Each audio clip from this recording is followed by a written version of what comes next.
Welcome, friends of the Greasy Shop Rag. Today we're going to take a look at a Poulan 5020 chainsaw. Customer complaint is that it's just not running right. That's all we got to go on. So let's look in the fuel tank and see if there's any reason for it not to run right in here. We're taking a pretty close look. I mean, the filter's still attached. Let's just dump this stuff out and see what it looks like.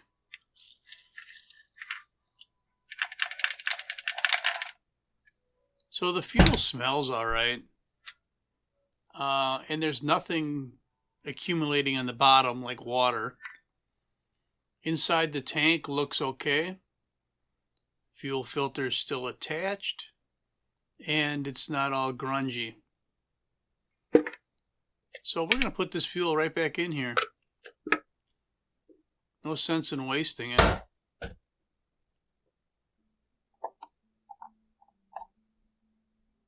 Alright. Now that I've looked in the tank, I want to look inside the cylinder. If this saw is scored, you know we're not going to fix it. So there would be no point in doing any other tests if we knew we weren't going to fix it, right? Now where is my little spark plug remover tube? I can't seem to find it. I'm pretty stubborn because there's another one sitting right there on the side of the bench. Keep looking. It's right there. There you go. It'd have taken less time to ratchet that thing out one click at a time. So I find a new spark plug. So the customer has enough mechanical ability to throw a plug in it. We don't know if he's done any more than that. It didn't look like he had a new fuel filter on it.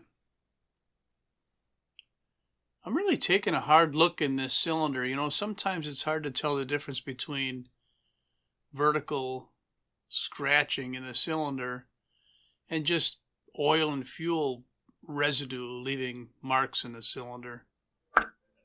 I could do a compression test here, but from what I saw, you know, we should be okay. We're not going to abandon ship because of a couple light wear marks in the cylinder. Alright, let's see if this thing runs or not.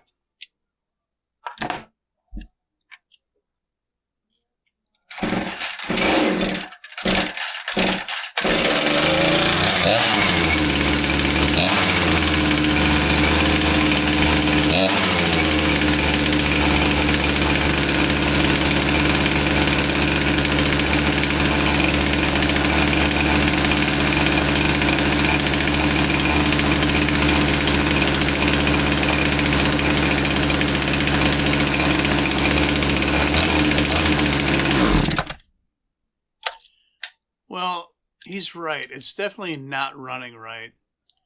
And it wouldn't idle down. You know, I was backing out that idle screw and that chain was still turning. And I just noticed now that I'm not seeing an OEM carb on here. He has replaced this carburetor. So we're going to have to go in and see if he screwed something up, or if it's the wrong carburetor, or what might be going on here. There's 3 screws that hold the cylinder cover in place. Pop them screws out. Take a closer look at this carb and the linkage on this side. I mean, it's all there. Here's the throttle. That seems to be working.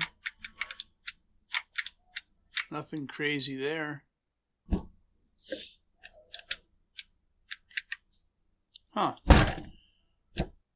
It didn't appear, though, that the thing was idling all the way down. So we back the screw out a little bit. Try it again.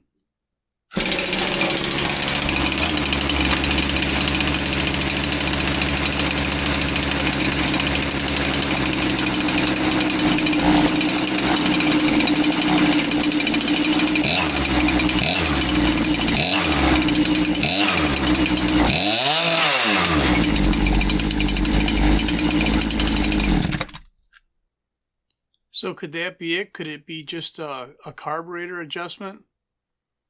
Well, no. I took it out to test run it and tune it, dropped it in a log, and I discovered that with the idle speed screw where it needs to be, it changes the relationship of the throttle linkage and the choke linkage. When you pull the choke, that lever on the left, right there, there's a spring on it. It needs to cam over and hold the throttle open a little bit for the fast idle feature, but it can't do that because the end of the spring, where it's hooked on the lever, hits the throttle linkage, and it won't cam over. I mean, it's like a speed bump in the ramp, and it's actually locking the lever from pulling all the way out. It's just stupid. I mean, this is one of the reasons why I don't like using aftermarket carburetors.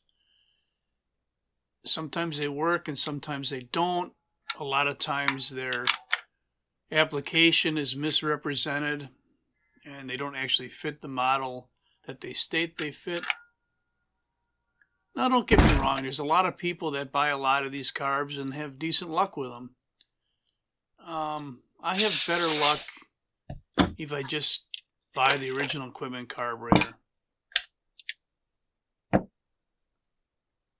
So I had to order a carburetor in, and I'm sure I paid more money than the, probably $10 the guy paid for this carb.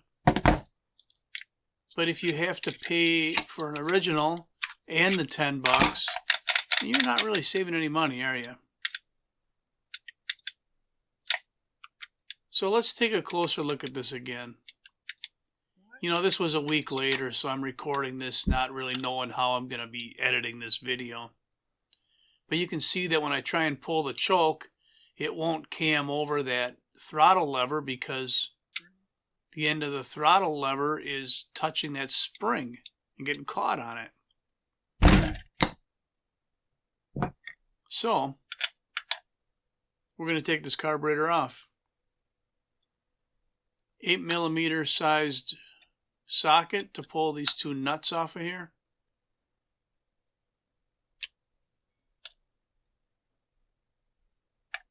You know that problem really only showed itself when the idle speed screw was in a certain position. And it was just, something wasn't machined right there, or the end of the cam on the end of the throttle shaft wasn't indexed properly to the actual butterfly. I don't know. Not sure. So we removed the throttle rod and we removed the choke lever, slid the carburetor off of there, and this is the carb we plan on putting on in place.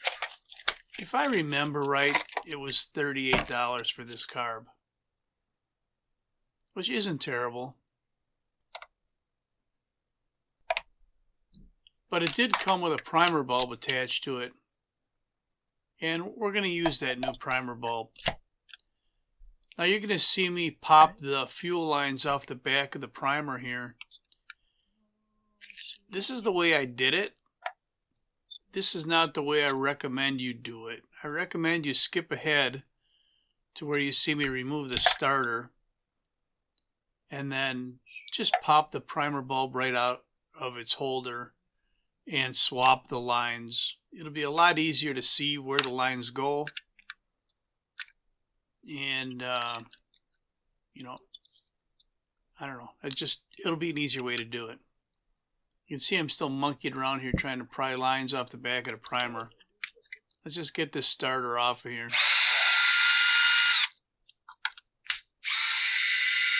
There are 4 screws holding this on. They're not really, in a symmetrical pattern like you'd find on many starters. So now we can get a better look at our primer bulb. We can pop it right off of there. If the lines were still on it, you could just pop it out of the holder and see where the lines go.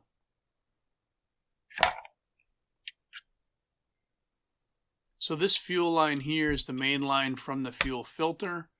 I'm going to crack the cap on the tank so it doesn't spew fuel out that line when I disconnect it. And taking a look at the two carburetors, they look physically the same. The only difference might be the end of that long lever, the way that it attaches or rubs against the secondary throttle valve assembly. But the spring action and the cam from the choke lever to the throttle lever for the fast idle feature, I mean, it works on the new one. It doesn't interfere. On the old one, you kind of got to feed some throttle into it before that hook on that spring will clear the ramp. I don't know how well you can actually see that in the video, but that's what was happening. So now we're going to connect our fuel lines, and so we only got to put the return line on the back of the primer bulb, and you should be putting it onto the long stem of the primer bulb. Then we can snap that into place. And before I go any further, I'm just going to see if it primes, and sure enough it does. So that's a good thing. I don't see any leaks. We're good to go.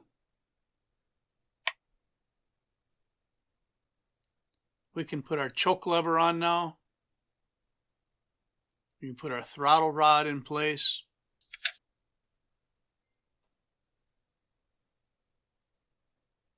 Yeah, that looks like it's working the way it should. Good stuff.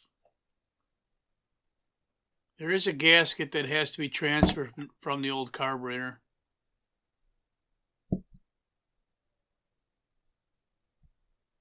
And this is just going to sandwich between the air filter holder and the carb. Help keep some of that schmutz out of there.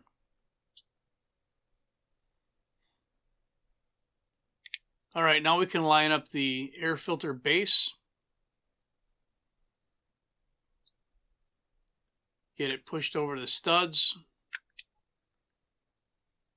That base contains our secondary throttle assembly.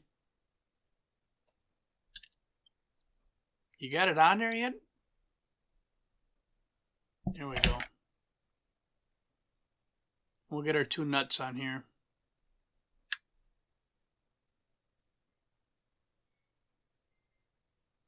So it'll be interesting to see how this thing runs with a new carb from the factory right out of the box.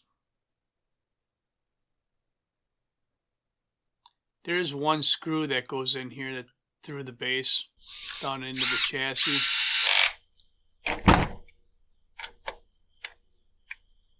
Then we can tighten everything down. Now, here's another step that you won't want to follow the video. Just leave this air filter off for now. It's going to have to come off to put the cylinder cover on.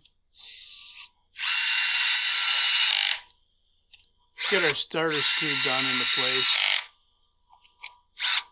You can see the weird pattern on these screws. 3 of them on this side and 1 on the other.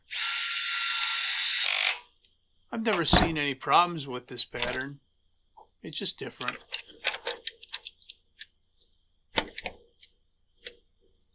So the cover just won't quite clear that bail on the air filter. So we'll pop the filter out and move the bail up out of the way. And then we'll have 3 screws to hold that cylinder cover down. 1, 2, and this one's a little hard to get at with that bail in place. We'll get her. So if this thing starts and runs, then that's all I'm going to have for you on the Poulan PP5020 chainsaw that had a bad aftermarket carburetor on it. Thanks for watching. Later.